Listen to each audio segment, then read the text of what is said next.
isang tao bago po kuhanin ng mga elemento ay nagkakaroon muna ng prior connection doon sa taong kukuhanin. Kasi kukunin po nila yung consent ng tao kung sasama ba o hindi. Kung marireach po kayo ng video na to ngayon mismo or bukas, ngayon po ay February 17, 2025, alas 10 ng gabi, I'll try to connect with the boy and dun sa lugar. See? Medyo madilim yung area. If this video will reach you, sana po hindi pa siya natatagay ulit ng agos. At this point po, while I'm doing the remote viewing,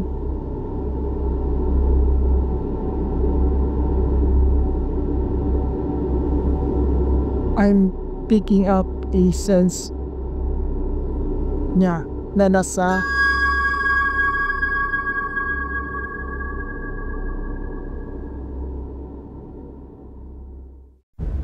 isang magandang araw po sa lahat at lalo na sa mga adventurers out there. Ito po uli si Ed Kaluwag.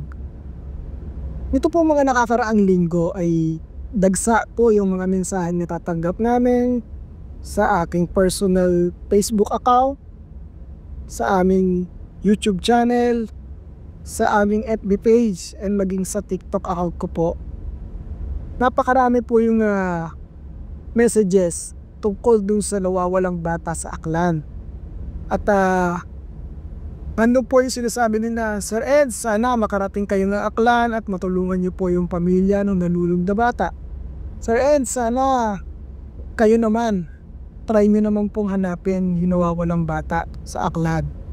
So, marami pang katanungan. Merong sinasabi na, Sir Ed, totoo bang may power play? Sir Ed, totoo bang kinuha siya ng elemento?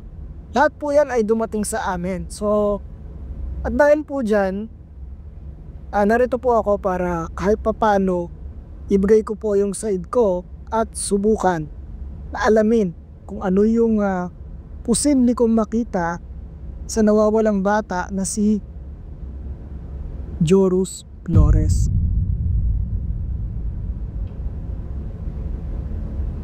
Napanood ko na rin po ito sa TV Ang daming mga speculations, pero una-una simulan po natin muna sa scientific explanation. Paano ba nalunod? Ano ba yung reason ng pagkalunod?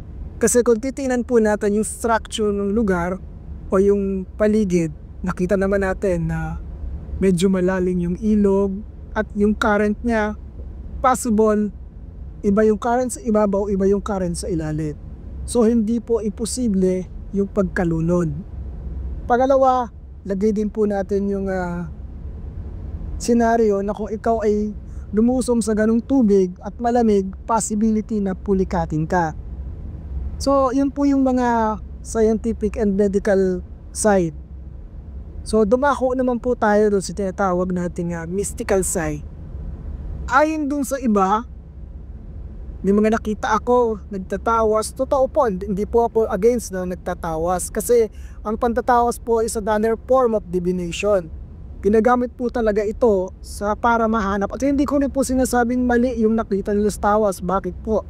Kasi po, halimbawa ako ngayon nagtawas, makita ko lumabas sa tawas na yung body ng bata ay nakasabit sa isang bato.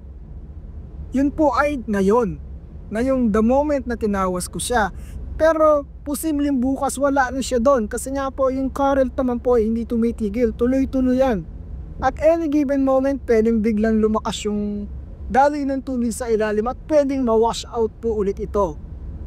There was a time po na may nag-message sa akin na akala ko talaga ay kakilala niya yung family. So hindi ko naman po in-expect na hindi naman pala niya kilala at nakita lang din niya sa social media. During that time, nagsagawa po ako ng tinatawag na pantatawas at nakita ko rin po na yung kanyang body ay malayo na po kung saan siya lumusog. So unang nakita ko po is tinangay siya ng current, dumaan sa isang part na pababa. At mayroong part po doon na parang may tubig na umiikot. And then nakita ko siya sumabit sa puno na dati nang natangay. So meaning matagal na yung puno sa ilalim at sumabit siya doon that time. Pero that was ilang weeks ago. So it doesn't mean na nandun pa siya ngayon.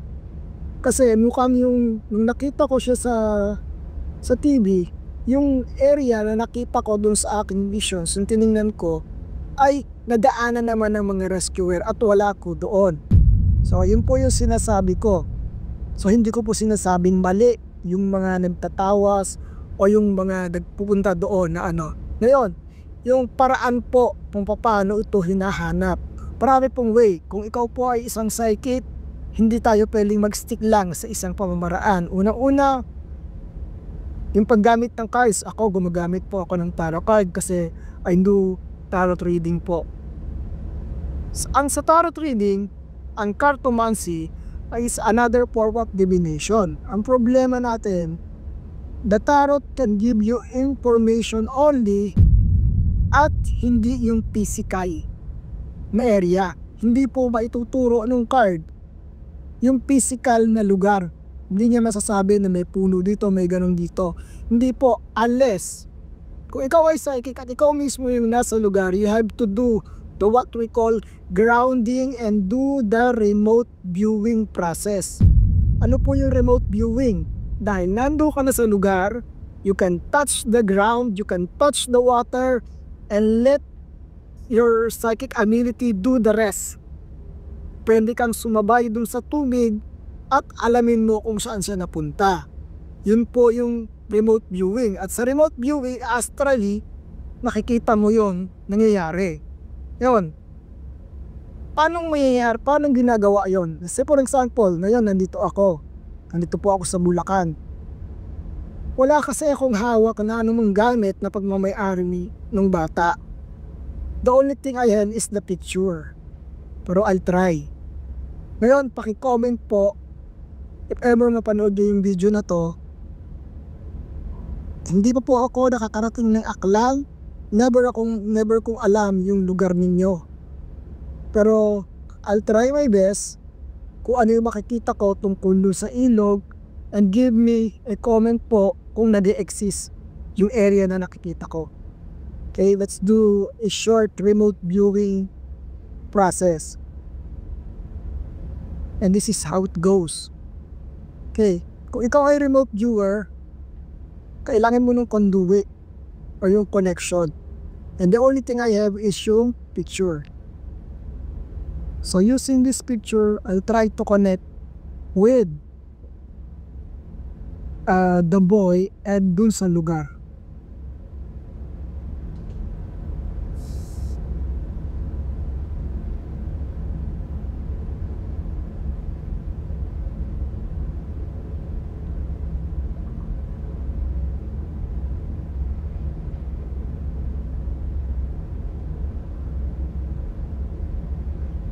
Let's see. Medyo madilim yung area. But I'm seeing the river po. Kita ko yung river mula doon sa pinagdusungan ng bata. So dalawang side po yung river, no? So tingnan natin.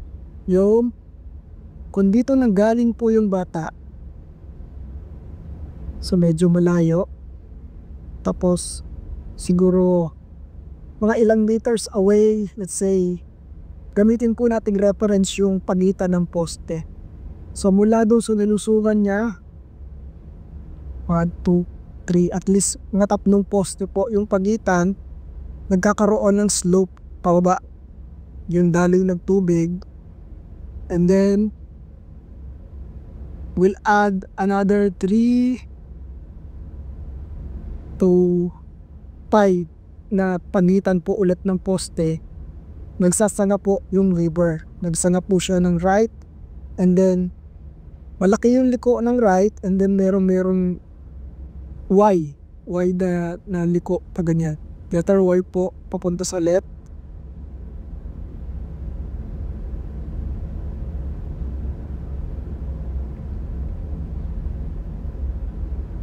And then dire-diretso ulit na Diretso siya pero may curve. Malayo na po, mukhang lagpas na po ito dun sa baryo kung saan sila lumusok.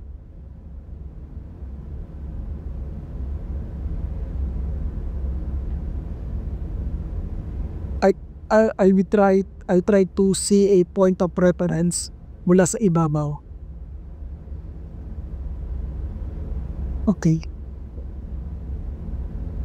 Ang point of reference ko po kung nasaan na ako is sa ibabaw may natatanaw po from my left side na parang cell site. Wala pang umangkon mo sa ilog, merong cell site po na matatanaw. And then continuously right na gano'n, left. Balikan natin na pag ganun po yung curve. Nag-curve po yung river after nung Y. Nag-curve siya pa ganyan, pag ganun siya parang slow, para siyang snake na lumalangoy pag ganun yung dalaw ng tubig. Pero malayo na po ito. And then a point of reference sa ibabaw may cell site.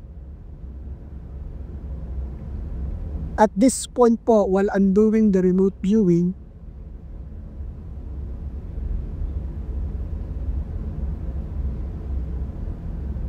I'm picking up a sense niya na nasa ilalim ng bato.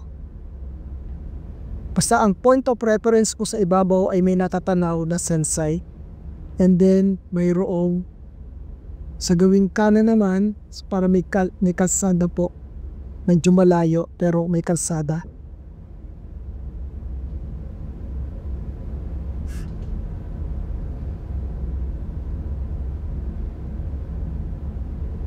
Tapos dito sa may gawing kanan ko may residential area dito. Dito malayo, dito sa part na to. Residential area. Pero tandaan po natin na ang reference natin ay yung river ha. Kasi I'm on the river area. So tinitingnan ko lang po yung point of reference sa ibabaw.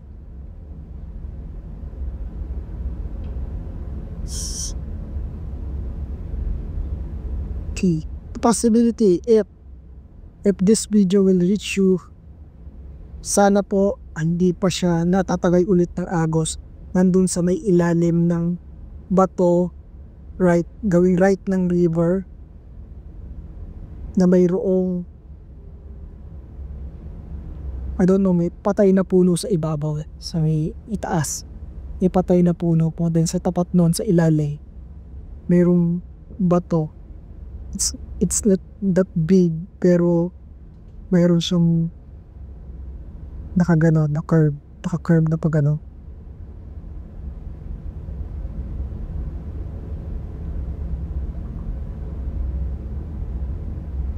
So far, nag-stop na po doon. So that means, the reason why nag-stop is mukhang nandoon po yung presence, no? Okay? And then, balikan natin yung mga speculation pa about the elementals. Na kinuha daw ito ng elemento, kinuha ng sirena or anything. So, una-una po, hindi ko po sinasabing walang sirena, walang elemento. Yes, I do believe. Naniniwala ako doon. Pero, ang isang tao bago po kuhanin ng mga elemento ay nagkakaroon muna ng prior connection doon sa taong kukuhanin. Kasi kukunin po nila yung consent ng tao kung sasama ba o hindi. And at this point, mukhang wala naman pong ganong connection. Hindi ko nakita yung connectivity niya doon sa mga elemento. So therefore, off po ako doon sa issue na kinuha ng mga elemento. Hindi po gano'n ang mga elemento na basta nakakita ng tao na naliligo sa ilog, kukuhanin agad. Hindi po gano'n, walang basis kasi hindi siya ang elementals po, bago ka kuhanin, unang-una aalamin nila capable ka ba na makatira sa kanilang dimension. Pangalawa, magko-connect muna sa iyan personally ng matagal na panahon. Kukuhanin niya yung loob mo bago kanya isama. Kung alam niyo po yung mga kwento ng matatanda, pinupuntahan sa bahay, nililigawan, yun po yung totoong abduction. Pero at this point, wala pong gano'n. Then power play, wala rin po kasi wala pong emotions ng anger, wala emotions nung takot yung bata na parang may pumatay sa kanya or something like that. Wala pong ganon, walang ganong connectivity. So, alam ko marami na naman po yung magre-react dito sa video yung ginagawa ko. Lahat po ng reaction, lahat ng opinion, nasa sa inyo po yan. I do not ask na paniwalaan yung sinasabi ko, but as I was saying, kung ano yung nakita ko ngayon, ngayon lang po yun Pero kung maling mismo makakarating sa inyo itong video na to, try to find it out ngayon din o kaya bukas, baka sakali. Again, inuulit ko po sa inyong lahat na makakapanood nitong video na to, yung validity po ng remote viewing ay nakadepende po sa oras, no? Kung marireach po kayo ng video na to ngayon mismo or bukas, ngayon po ay February 17, 2025, alas 10 ng gabi, habang ginawa ko yung remote viewing, pwede nyo pong subukan kapag na-reach nyo po ito doon, para po ito doon sa mga kaanak ni Joros. So at least yung point of reference sana po makita ninyo, at kapag nakita nyo yan, pwede nyo pong subukan. Kaya inuulit, sinabi ko pong sinasabi kamula kanina, hindi po tumitigil ang current ng tubig. Kaya at any given moment, pwedeng mawala siya doon. So, eto na naman, may magsasabi naman, palusot mo lang yan, Ede. And then, kung ganun po, mismo, wala po akong magagawa kasi hindi ko naman pwedeng pigilin yung agos ng tubig. Pero kung mapipigil natin yung agos ng tubig, pwede natin sabihin hindi siya mawawala doon. Okay? But then, aabangan ko po sa comment ninyo kung yung point of preference na nakita ko ay nag-e-exist dun sa lugar na hindi ko pa napupuntahan kahit kailan. So sana po makatulong kahit papaano yung aking munting contribution para sa pamilya ni Joros Flores, and nakikiramay po ako sa inyo. Sana po dumating ang pagkakataon na kami naman ang makarating sa lugar ninyo at may bigay namin yung aming serbisyo para sa inyo. Maraming salamat po. Muli, ngayon po ay February 17, 2025, 10 ng gabi. So, ito po muli si Ed Kaluwag. Maraming salamat po. Tandaan po natin, nasaan ka man, ano man ang iyong ginagawa, hindi ka nag-iisa dahil hindi lang tayo ang nasa mundo.